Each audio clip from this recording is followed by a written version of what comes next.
désirer avec joie vous parler de 15 voies de perdition qu'il faut absolument éviter. Voies qui nous mènent directement dans les problèmes de l'enfer, qui nous mènent dans les problèmes de communication avec Dieu, de relation avec Dieu, dans des problèmes de relation et de communication avec les autres, avec les gens de l'Église et avec les gens du monde, et des problèmes de communication avec nous-mêmes, ce qui nous rend amers et ce qui détruit tout ce qui est le potentiel de notre amour. 15 voies de perdition qui sont véhiculées par le plus petit des membres qui s'exprime tout le temps, la langue. Par la voie de la langue. Quels sont donc les 15 péchés de la langue? Car nous en trouvons 15 dans la parole de Dieu. Et je suis heureux de vous entretenir de ces choses afin que vous puissiez méditer et que vous puissiez vous repentir. Je vous en supplie. S'il y a, et je pense qu'il y en aura, un ou plusieurs éléments que je vais détailler sur ces 15 éléments, 15 voies de péché. S'il y a une voie dans laquelle vous êtes engagé, s'il y a plusieurs voies que je vais citer, dans lesquelles vous vous sentez engagé et piégé, je vous en supplie, que ce message ne soit pas simplement un beau message théologique, mais que vous puissiez passer à la pratique et que vous puissiez à la fin de ce message vous repentir et crier à Jésus, demander à Dieu son assistance par son Esprit Saint pour que vous puissiez devenir des gens meilleurs et des gens de lumière et que vous puissiez faire briller l'excellence de la maîtrise de la langue qui vous amènera à beaucoup plus d'honneur, de fierté avec le Seigneur dans cette vie et qui vous permettra de voir des chemins nouveaux s'ouvrir et qui libérera votre cœur de toute amertume. Je veux détruire les œuvres du diable ce soir pour vous et pour moi aussi. C'est pourquoi ce message est réellement un message qui vient de la parole de Dieu et qui ne vient pas de l'homme. Nous allons lire beaucoup de textes dans ce programme, dans cette vidéo. Pourquoi? Parce qu'il est important. Il est important de pouvoir lire plusieurs textes. Donc nous allons lire plusieurs textes afin de bien comprendre les rouages et les mécanismes qui peuvent nous entraîner sur ces 15 voies de perdition de la langue. Je commence par un premier texte qui est une introduction. Jacques, chapitre 3 et verset 6. La langue aussi est un feu. C'est le monde de l'iniquité. La langue est placée parmi nos membres, souillant tout le corps et enflammant le cours de la vie, étant elle-même enflammée par la géhenne. Je voudrais tout de suite dire qu'il n'en était pas ainsi dans le jardin d'Éden avant la chute. Comment est-ce que le péché a été introduit dans le monde, dans l'humanité? Comment est-ce que Satan a réussi à séduire Ève et à séduire par la même occasion Adam? Par quel moyen Ève a-t-elle entraîné Adam dans sa chute? Eh bien, tout simplement par le moyen de la langue, du discours. Quand Jacques parle de la langue, il ne parle pas simplement du membre qui permet d'exprimer un langage, mais il parle de cette faculté que nous avons, nous les humains, de pouvoir nous exprimer à travers la parole. La parole peut détruire ou construire. Et Satan a utilisé le langage, la parole, pour emmener la souillure et le péché dans le monde. C'est ainsi que la propagation du péché se fait par l'hérédité naturelle d'Adam. Nous sommes tous descendants d'Adam et Ève, et par ce fait, dans nos gènes, nous véhiculons une faculté, mais surtout une nature de pécheur. Cette nature a été détruite par la mort de Jésus à la croix, lavé par son sang. Mais cette nature cherche constamment à se réveiller et à ressurgir. Et de quelle manière? Par la puissance du langage qui discute, qui négocie, qui contredit la parole de Dieu et surtout qui invite au péché. Donc il faut faire très attention à avoir toujours un langage sain, équilibré, et à faire très attention à ne pas être instrument du diable pour amener quelqu'un dans le péché ou la tentation par les discours que nous avons. C'est ainsi que il faut prier afin d'éradiquer de notre langage toutes les paroles incrédules, toutes les paroles stupides et toutes les paroles qui vont à l'encontre de la vérité biblique. Nous pouvons amener quelqu'un très haut avec le Seigneur dans le ciel par les paroles de grâce que nous donnons, et nous pouvons enterrer quelqu'un, littéralement, bloquer sa vie, le détruire par nos paroles. Faisons donc très très attention. Sur cette base d'introduction de ce que dit Jacques, qui est un texte très violent, quand nous regardons de près, nous disons Jacques n'a pas mâché ses mots, c'est assez violent. Le monde de l'iniquité, cette langue qui est placée parmi nos membres, souillant tout le corps et enflammant le cours de la vie, étant elle-même enflammée par la géhenne. Alors, prions afin que Dieu sanctifie notre langage et que par l'Esprit Saint, nous puissions être dans l'honneur de Jésus-Christ notre Seigneur pour porter sa lumière par de bonnes paroles.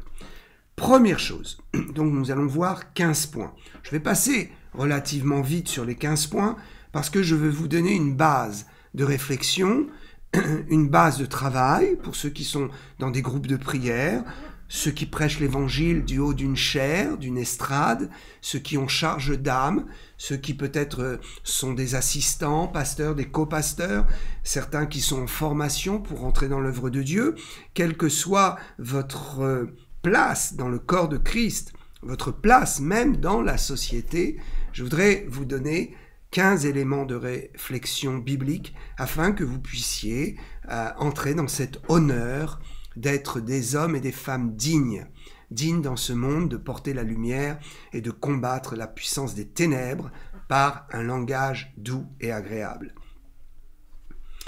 Je vais citer donc 15 points qui ne sont pas hiérarchisés naturellement, mais qui peut-être vont aller dans un ordre peut-être de progression. Quoi qu'il en soit, nous pouvons classer ces 15 points comme nous le voulons. Premier point, la langue de mensonge. Le mensonge est une voie de perdition terrible. Beaucoup aujourd'hui sont en train de dire que le mensonge finalement peut bien aider les choses, et tant qu'il n'y a pas de conséquences à notre mensonge, après tout, pourquoi s'en priver? Et puis certains diront, mais regardez ce que ce mensonge a évité. Mais il faut plutôt regarder ce que ce mensonge a engendré, car tôt ou tard, le mensonge portera ses fruits. Et croyez-moi, le père du mensonge étant Satan, les fruits du mensonge seront toujours des fruits empoisonnés. Il y a des fruits qui, à la première vue, paraissent bons et agréables. Ève a vu le fruit de l'arbre, a vu l'arbre comme étant quelque chose de bon, d'agréable, de magnifique. Mais derrière cette apparence se cachait le fruit de la mort. Donc faisons très attention. Proverbe 17,4. Le menteur prête l'oreille à la langue permissive. Le menteur a un réflexe. Il est très attentif, pardon, excusez-moi, il est très attentif à la langue pernicieuse. La langue pernicieuse. Jean 8,44. Le diable est le père du mensonge, comme je l'ai expliqué.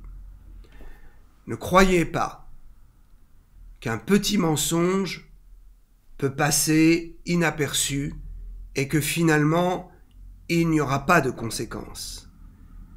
Le mensonge reste le mensonge. Et ce que je viens de lire est terrible. Celui qui ment a pour père, au moment où il ment, le diable, puisque le père du mensonge est le diable. Deuxième point, la langue qui maudit, le péché de la langue qui maudit, la voie de perdition qui nous amène à l'enfer, la malédiction, la langue qui maudit. Romains 12, 14. Bénissez ceux qui vous persécutent. Bénissez et ne maudissez pas. Ce texte est très très intéressant. Il relève de la plus haute dignité et de la plus haute capacité à aimer, à pardonner, à absoudre et à ne pas entrer en guerre avec des armes de malédiction et de mort. Si nous devons entrer en guerre contre quelqu'un qui est notre ennemi, la meilleure façon est de rentrer en guerre par l'arme de la prière et par la foi dans une onction que Dieu va mettre sur nous, une onction de protection. Je crois que vis-à-vis de ceux qui nous persécutent, la prière peut être une arme très offensive et en même temps très défensive. Qu'est-ce que Dieu fait avec nos ennemis finalement? Eh bien, je vais vous le dire. Soit il les convertit, soit il les neutralise, soit il les condamne. S'il y a des condamnations, des jugements terribles qui doivent tomber sur certains hommes, laissons le jugement revenir entre les mains de Dieu. Et croyons que celui qui nous persécute est face à 3 options. Et nous prions que la meilleure option lui soit donnée, qu'il se convertisse, qu'il se repente de ses péchés et qu'il fasse réparation du mal qu'il a fait. Nous prions afin que le Seigneur fasse grâce. Et si la personne ne veut pas se repentir, alors Dieu le neutralisera, Dieu l'écartera, Dieu le mettra dans une prison et l'enfermera, afin qu'il ne puisse plus agir dans sa persécution. Et la condamnation ultime, c'est qu'il est vrai que Dieu punit certains hommes qui ne veulent pas de lui et qui s'obstinent à le défier. Dieu peut punir jusqu'à la mort. Dieu est celui qui reprend la vie, vous savez. Et la meilleure défense, ce n'est pas de lancer des malédictions, c'est de se mettre sur ses genoux et de prier en se souvenant que dans notre prière, nous activons 3 possibilités et qu'il faut prier afin que Dieu fasse grâce, s'il est possible, afin que le cœur soit touché. Ne maudissez pas. La malédiction amènera dans votre cœur de l'amertume. La malédiction vous fera voir comme quelqu'un qui n'a pas Christ et qui n'est pas capable d'aimer, d'avoir compassion et de donner toujours la chance à quelqu'un qui est aveuglé dans sa méchanceté de pouvoir s'en sortir. Donc, nous comprenons que ce n'est pas une voie qui convient. La 3e chose, c'est la langue qui blasphème.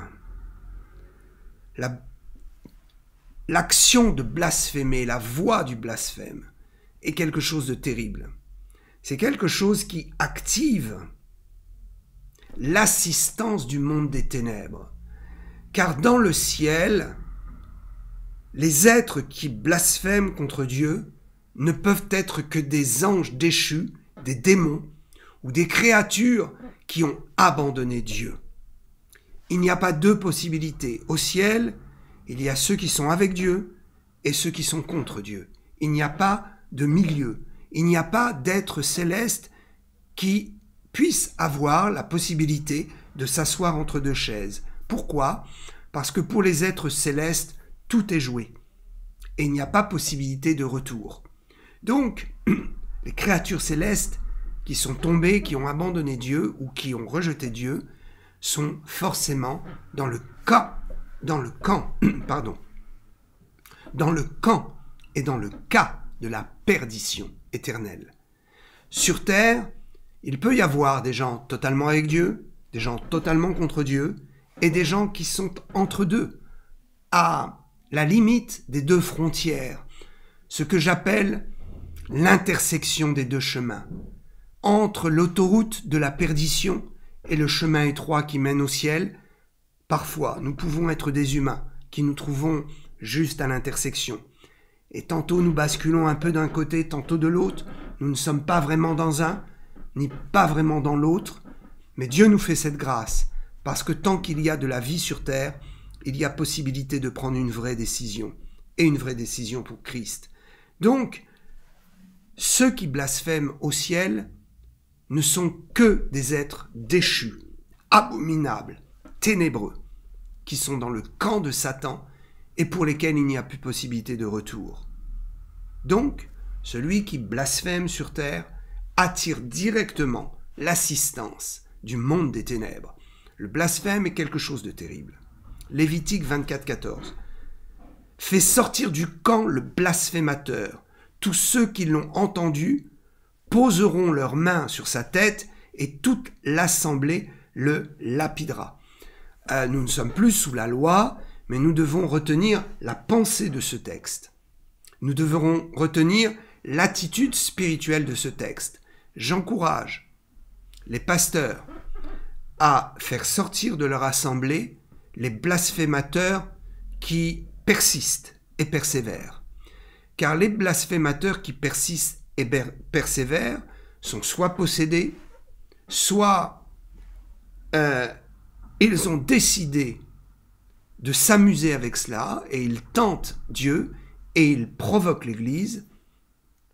Donc, dans ces deux cas, il faut inévitablement soit les sortir de l'Église parce qu'ils le font consciemment, soit les mettre dans un programme de délivrance et tester s'ils veulent vraiment s'en sortir. Donc, le blasphémateur qui le fait consciemment et qui ne peut pas se cacher derrière le fait qu'il est psychiatriquement atteint ou qu'il est possédé ou qu'il veut s'en sortir et qu'il n'y arrive pas, celui qui veut se cacher derrière cela sera vite dévoilé. Je prie afin que les pasteurs aient du discernement. Et je vous dis, ne laissez pas le blasphémateur s'installer et demeurer dans votre assemblée. Il causera des dégâts terribles et il bloquera la présence de Dieu. Demandez-lui de se repentir. Demandez-lui de passer par un programme de délivrance ou un programme médical pour pouvoir s'en sortir. S'il ne le fait pas, il n'a plus de place dans l'assemblée. Cela peut vous sembler dur, mais croyez-moi, j'ai de l'expérience. 1 Timothée 1,13. Moi qui étais auparavant un blasphémateur, j'ai obtenu miséricorde parce que j'agissais par ignorance dans l'incrédulité. Voilà le texte d'équilibre qui va vous permettre de comprendre le texte de Lévitique, qui, je le répète, est un texte que nous n'appliquons pas à la lettre, car nous ne sommes plus sous la loi et nous ne sommes pas Israël. Nous sommes le peuple nouveau-né en Jésus-Christ et nous appliquons la miséricorde et nous agissons spirituellement. Donc, les gens vivent, mais ils n'ont pas le droit et nous ne pouvons pas leur permettre de s'amuser avec Jésus, de s'amuser dans l'Église et de provoquer le pasteur et encore moins de provoquer Dieu. La langue qui se moque, qui va dans le même système que le blasphémateur. Proverbe 17,5. Celui qui se moque du pauvre outrage celui qui l'a fait. Non, frères et sœurs, le monde a tort. On ne peut pas rire de tout. Dans le sens, on ne peut pas se moquer de tout.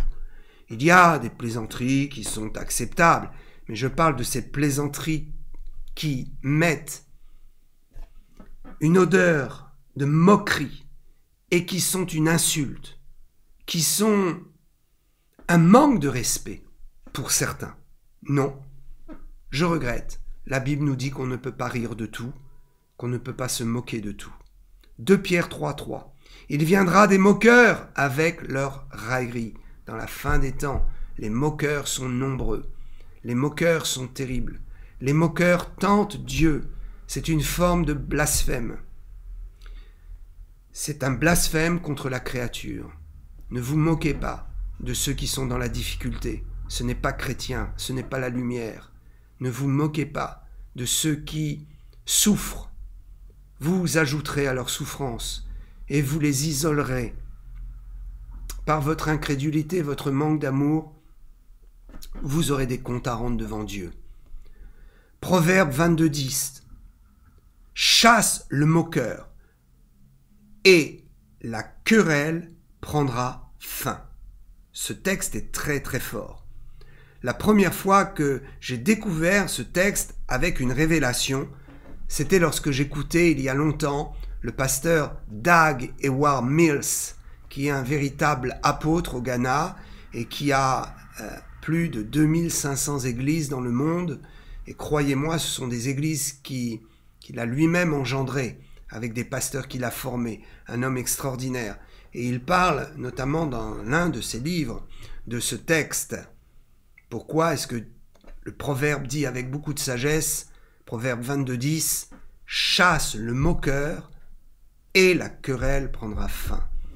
Le moqueur est celui qui engage des querelles, des disputes, des guerres, des histoires. Il faut le chasser. Il ne faut pas avoir de pitié. Il faut avoir de la compassion.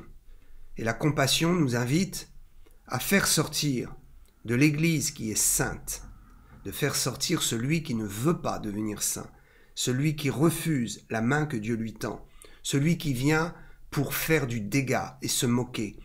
Dans les temps que nous allons vivre, la puissance du feu de l'esprit, et croyez-moi, je parle prophétiquement avec une certitude absolue, parce que le Saint-Esprit m'a vraiment montré ces choses.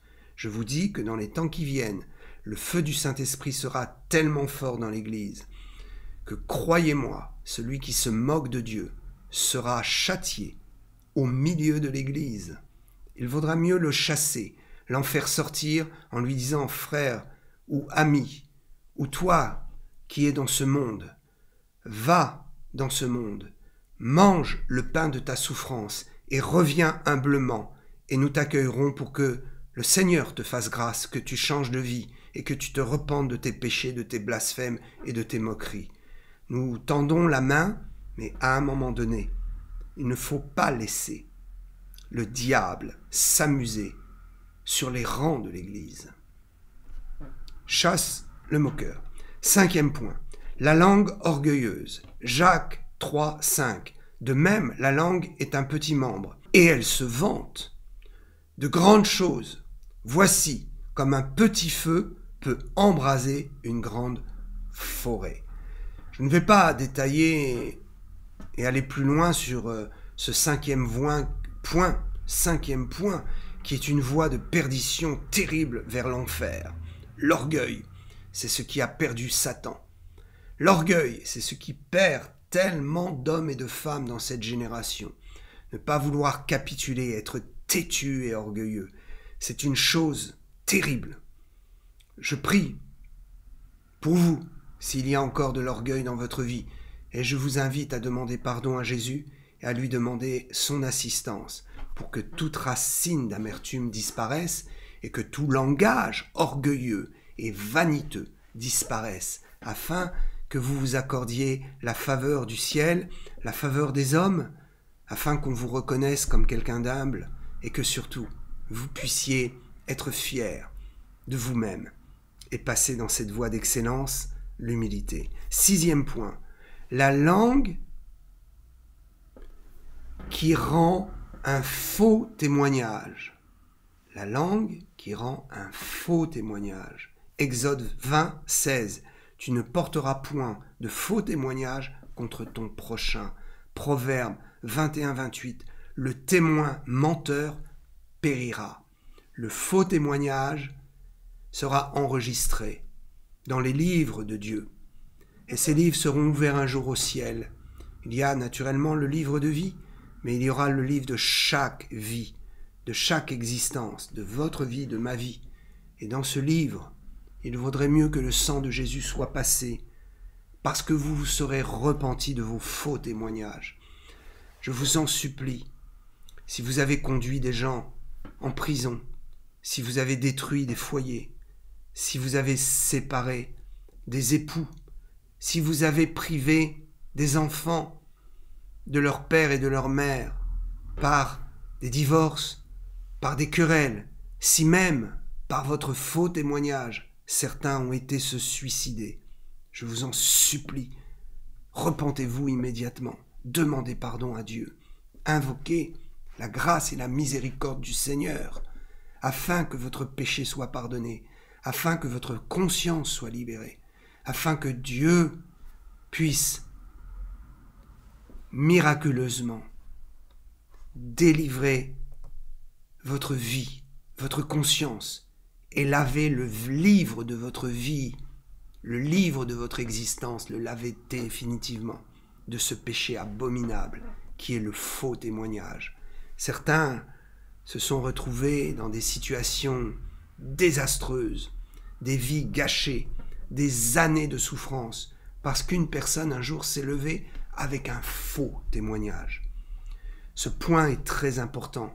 La langue qui rend un faux témoignage contre son prochain, contre Dieu, contre Christ, contre l'humanité. La langue qui rend un faux témoignage est une langue qui est directement connectée avec le feu de l'enfer. Que Dieu nous pardonne, que Dieu vous aide. 7e point. La langue indiscrète. Oui, la langue indiscrète. Proverbe 25:9. Défends ta cause contre ton prochain, mais ne révèle pas le secret d'un autre. Défends ta cause.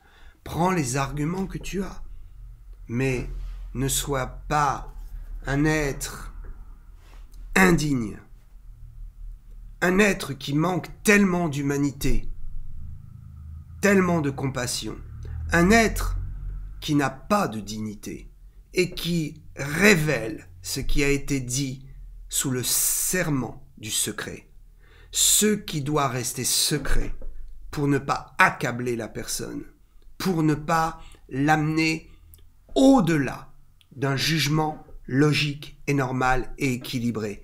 Il y a des gens qui se plaisent à massacrer un homme à terre, à cracher sur un homme à terre, à donner des coups de pied, à battre un homme qui est déjà à terre. Oh, quel manque d'humanité, quel manque de sagesse, quelle cruauté diabolique. Il y a des gens qui ont assez souffert. Pourquoi aller en rajouter et révéler des secrets qui vont les achever définitivement? Certains d'entre vous, peut-être, vous devez vous repentir et connaître la grâce de l'amour de Dieu qui nous permet de faire miséricorde à quelqu'un qui a déjà payé son prix et qui a déjà payé le prix de sa condamnation et de son jugement. Ceci est dans le cadre, effectivement, de ce texte « Défends ta cause », mais ne révèle pas les secrets. Mais nous pouvons aller plus loin. Il y a des gens qui, gratuitement, révèlent les secrets des autres juste pour leur faire du mal. Ils ont la langue dans le feu de l'enfer. Ils sont comme Satan.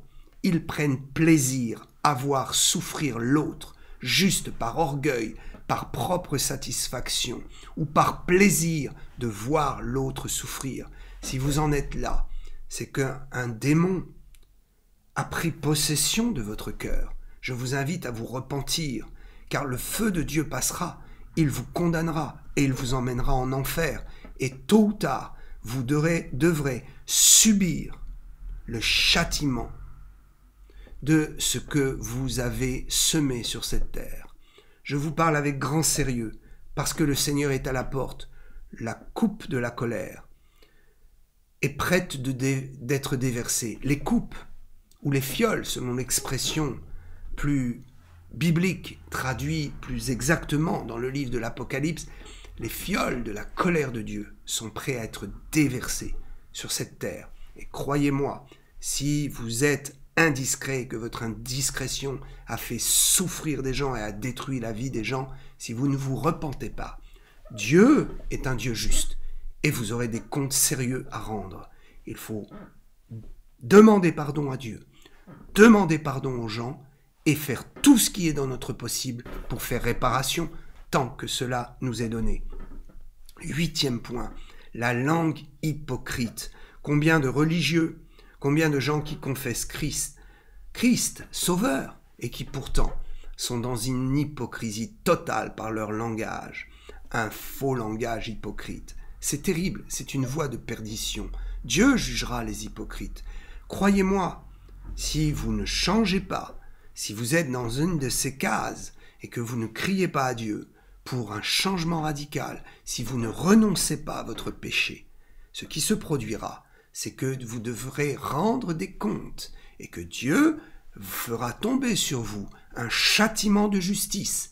Il prendra la souffrance de ceux que vous avez fait souffrir et il dira voilà, toi tu as été heureux et tu as pris du plaisir à faire souffrir.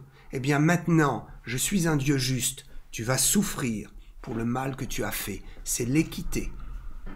Il faut Jésus. La langue hypocrite. Matthieu 15, 7 et 8.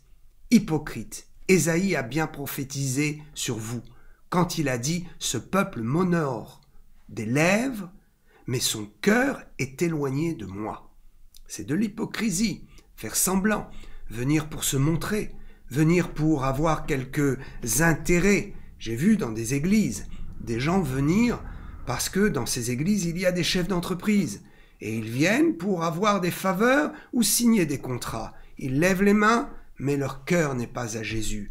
Méfiez-vous des hypocrites et ne soyez pas un hypocrite. 1 Timothée 4.2. Ce texte nous parle de l'hypocrisie de faux docteurs. Imaginez. C'est-à-dire que même il y a des gens dans le ministère de l'enseignement qui sont de véritables hypocrites parce qu'ils prêchent une chose qu'ils ne font pas.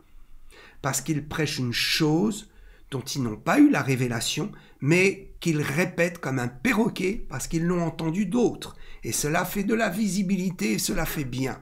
Il y a des gens qui ont été appelés au ministère pour enseigner et qui cependant sont tombés dans le péché d'hypocrisie parce qu'ils n'ont plus de relation avec Jésus.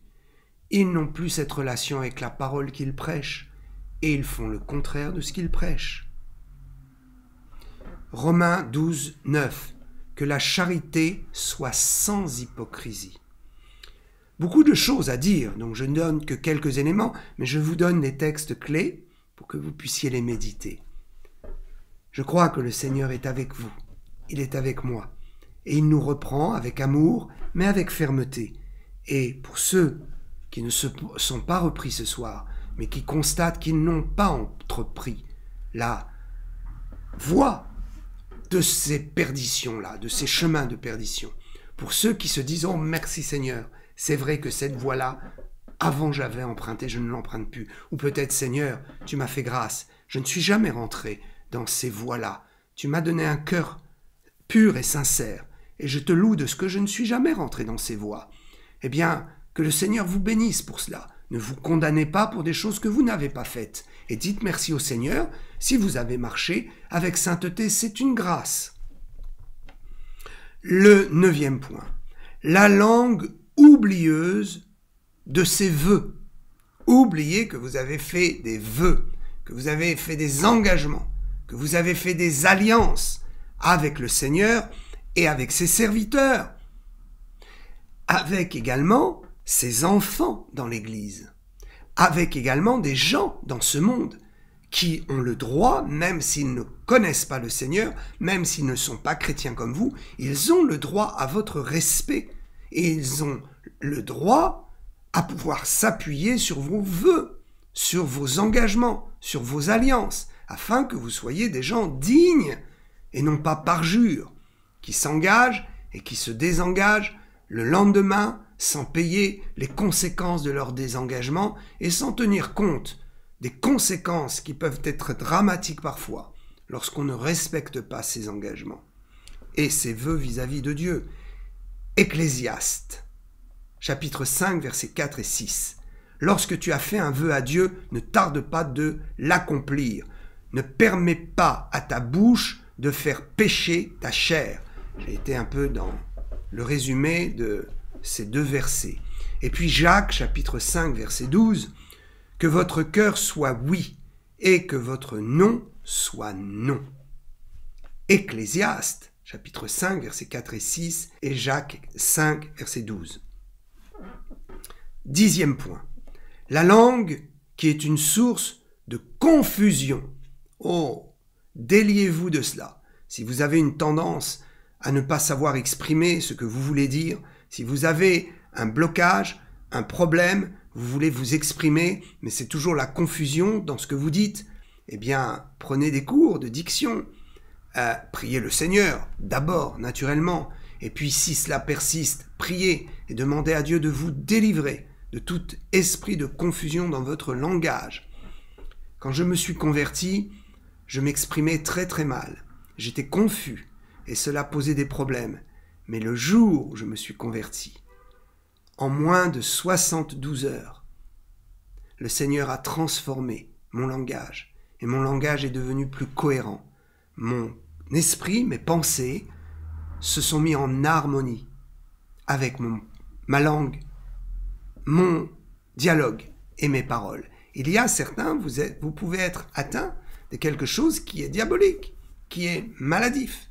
Vous voulez exprimer votre pensée, mais à chaque fois, vous partez dans tous les sens et vous n'arrivez pas à être clair. C'est un péché et c'est surtout une voie difficile qui ne nous permet pas de pouvoir grandir dans cette vie. Et puis la confusion, sous un autre plan, peut être aussi volontaire. Et là, ça devient un péché terrible. 1 Corinthiens 14, 9. Si par la langue, vous ne donnez pas une parole distincte, comment saura-t-on ce que vous dites? Car vous parlez en l'air. Donc, il y a des gens qui, exprès, mènent la confusion dans les discours pour déstabiliser l'autre et pour aussi ne pas vouloir franchement répondre à certaines questions ou pour jouer la carte de l'hypocrisie. Dans les discours politiques, c'est une arme que certains utilisent, que Dieu nous libère. 11e point, la langue qui renie, le reniement, 2 Timothée 2, 12 et 13. Si nous le renions, lui aussi nous reniera. Si nous sommes infidèles, il demeure fidèle, car il ne peut se renier lui-même. Énormément de choses à dire sur ce texte. Je le laisse à votre méditation et je fais confiance au Seigneur, l'Esprit Saint, l'Esprit de vérité, l'Esprit du Seigneur vous donnera par la révélation. Si vous le méditez, vous donnera des voies d'excellence, de compréhension et de sagesse pour votre vie à travers ce texte qui est extraordinaire, dans lequel nous pouvons dire tellement de choses. Si nous le renions, lui sera obligé de nous renier. Si nous le rejetons, il sera dans l'obligation de nous rejeter, car il ne forcera pas notre main pour nous obliger à venir dans son royaume. Si nous le renions, il ne nous obligera pas avec des coups de fouet ou avec des paroles menaçantes, il ne nous retirera pas notre libre choix. C'est ainsi que le Seigneur, respectant notre choix, sera obligé d'aller dans le sens de notre reniement. Mais lui est fidèle. Et si nous sommes infidèles, il restera fidèle, c'est-à-dire que sa porte sera toujours ouverte. Si nous le renions, il sera toujours là pour laisser la porte ouverte. Mais si notre reniement est définitif et total, ce sera la perdition. La perdition dans l'étang ardent de feu et de soufre et dans les tribulations et la colère de Dieu qui va venir dans ce monde et qui est à la porte, car le conflit est proche, très proche. Repentez-vous, venez à Jésus, ne plaisantez plus, sauvez votre âme. 12e point, la langue qui décourage. Jérémie 38, 4. Écoutez bien ce texte. Je vais aller un peu dans le texte. Que cet homme soit mis à mort, car il décourage les hommes de guerre qui restent dans cette ville et tout le peuple en leur tenant de pareils discours.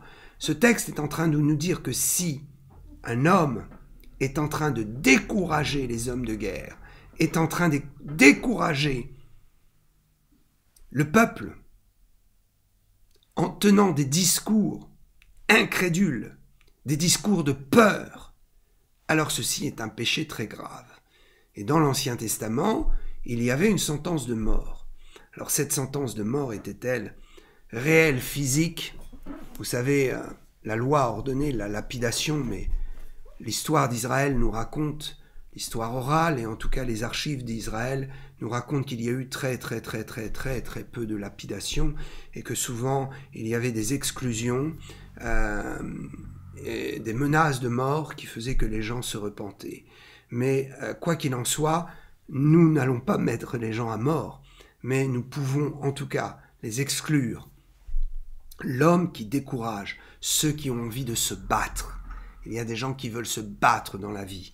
Et au lieu de les encourager à se battre, à se relever et à trouver l'énergie en eux, l'énergie du Seigneur, on leur donne des médicaments et des médicaments et des médicaments et on ne les encourage jamais. On les amène dans un système de découragement, de dépendance. Ce n'est pas bien. Je n'ai rien contre la psychiatrie, la médicamentation.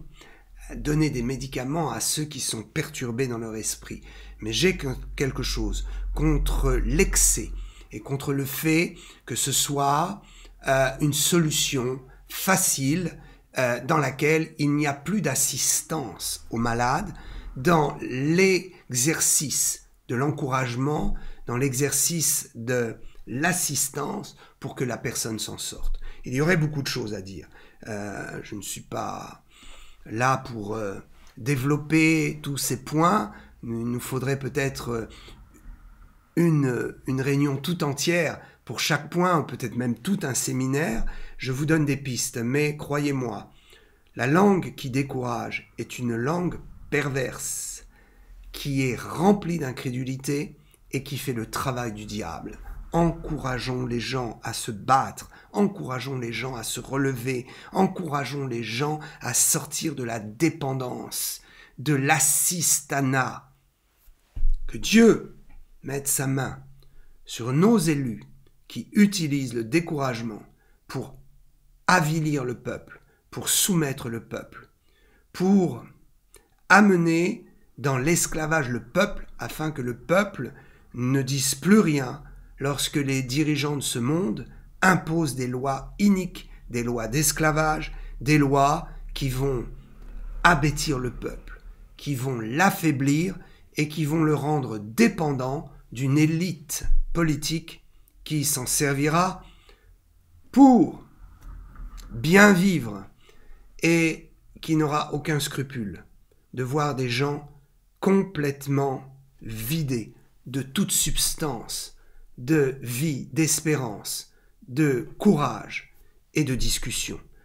Les sectes font ça. Ils font quoi? Ils annihilent, ils anéantissent la volonté des gens par le découragement afin de les amener dans la dépendance, afin de mieux les contrôler et de mieux les manipuler. Que Dieu nous aide. 13e point, la langue qui donne une fausse prophétie. Il y en a beaucoup. Méfiez-vous des faux prophètes. Méfiez-vous des fausses prophéties. Examinez les choses, éprouvez les prophéties, éprouvez les prophètes, et surtout, regardez leur curriculum vitae, dans quel courant ils sont, et qui les a amenés dans le ministère, quelles sont leurs références spirituelles. C'est très important. Les prophètes qui sortent de nulle part et qui n'ont jamais été soumis à un homme de Dieu ou à une formation, méfiez-vous. Ce sont des aventuriers qui vont user de votre vie et qui vont commettre des péchés abominables, le mensonge par la fausse prophétie. Deutéronome 18, 20, 21, le prophète qui aura l'audace de dire en mon nom une parole que je ne lui aurais point ordonnée de dire, ou qui parlera au nom d'autres dieux, ce prophète-là sera puni de mort. Alors ça veut dire quoi? C'est-à-dire que peut-être qu'il n'était pas puni de mort et mis à mort par le peuple juif, mais que sa finalité sera la seconde mort. Dans la loi, il est souvent parlé de mort et de mise à mort. Ça veut dire quoi? Ça veut dire que l'exclusion de quelqu'un de l'assemblée de Dieu peut être une mise à mort spirituelle, peut être le fait de livrer quelqu'un à ses péchés, puisqu'il ne veut pas s'en sortir, et le fait de le livrer à ses péchés, c'est le fait de le conduire vers sa propre mort.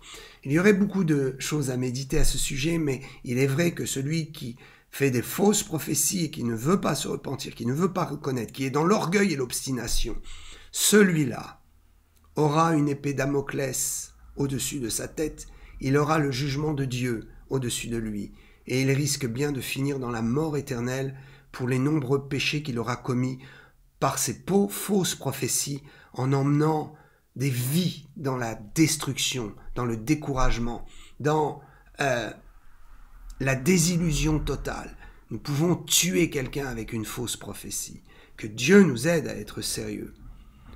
La langue médisante. 14e et avant-dernier point, la langue médisance. Médire. C'est terrible. 1 Pierre 2, 1. Rejetant donc toute malice et toute ruse, la dissimulation, l'envie et toute médisance. Nous voulons rejeter toute médisance qui est mise au rang de la dissimulation, des envies, de la malice, de la ruse. C'est terrible, la médisance. On peut tuer quelqu'un avec la médisance, on peut lui faire porter un très mauvais témoignage, on peut construire un mauvais témoignage, on peut vraiment détruire la destinée de quelqu'un. On peut amener le mensonge sur le témoignage de quelqu'un par la médisance. 1 Timothée 3,11. Les femmes de même doivent être honnêtes, non médisantes. C'est vrai que les femmes sont médisantes, peut-être parfois d'une façon plus facile que les hommes. Je suis désolé, mais c'est une évidence, et on ne jette pas la pierre aux femmes, mais mes sœurs et femmes, les femmes qui peuvent, les jeunes filles qui peuvent m'écouter, même si vous n'êtes pas au Seigneur, ne soyez pas médisantes. Vous allez vous fermer une porte à la bénédiction du ciel, et vous allez ralentir cette possibilité de rencontrer le Seigneur par votre médisance. Jérémie 18, 18. La malédiction de la médisance qui tue. Un texte important. Ils ont dit, venez, complotons contre Jérémie. Venez, tuons-le avec la langue. Tuons-le avec la langue. Waouh! La médisance peut détruire quelqu'un jusqu'à l'amener à être tellement dépressif et découragé qu'il en perd la vie par le burn-out, par la dépression, par la pression des médisances et médisances. Il arrive à avoir la substance de la vie qui disparaît et il peut aller jusqu'à une dépression mortelle. Il peut également aller jusqu'au suicide. Si vous avez été l'auteur de médisances qui ont poussé des gens jusqu'à se retrouver dans des hôpitaux ou dépendants de médicaments sous dépression à cause de votre médisance, et vous dites « Oh, mais je ne suis pas le seul », oui, vous avez participé, vous avez lancé vous aussi la pierre qui a lapidé, qui a contribué à cela, alors allez vite demander pardon, mettez-vous sur vos genoux, criez à Dieu et repentez-vous. Le Seigneur est bon. Il vous pardonnera, il vous lavera, et il vous montrera comment faire réparation. 15e point. La langue qui calomnie. Oh, c'est terrible. La différence entre la médisance et la calomnie. Psaume 101, 5. Celui qui calomnie en secret son prochain, je l'anéantirai.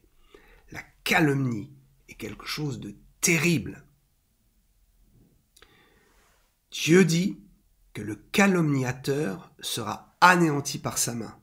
Le calomniateur qui vit délibérément dans la calomnie, qui a un mode opératoire dans cette vie pour prendre des places, pour être le meilleur, pour se créer un chemin dans cette vie. Il utilise la calomnie. Il doit se repentir, c'est terrible. Éphésiens 4, 31. Que toute calomnie et toute espèce de méchanceté disparaissent du milieu de vous. Il faut que la calomnie cesse. Il faut arrêter de dire faussement des choses sur des gens. Il faut arrêter de construire des histoires inventées. Il faut arrêter de maudire par la calomnie avec sa langue. Oh, que Dieu nous aide à comprendre toutes ces subtilités, ces nuances dans ces 15 points. Certains pourront peut-être dire « Ah, mais on peut marier 2 points entre eux ». Je ne pense pas. J'ai fait une étude sérieuse et j'avais eu l'occasion, il y a longtemps, de parler brièvement de cela, mais dans cette vidéo, j'ai vraiment voulu vous relever ces 15 points qui, à mon avis, sont vraiment distincts les uns des autres. Que Dieu soit avec vous, que Dieu vous bénisse, qu'il vous aide par sa grâce à comprendre la puissance qui est en nous pour lutter contre ces voies de perdition par la langue. Nous sommes des hommes et des femmes dignes et nous devons avancer dans la vie. Nous devons gagner, nous devons vaincre, nous devons briller par les moyens honnêtes. Ainsi, notre bénédiction sera éternelle. Que Dieu vous bénisse, que Dieu vous bénisse.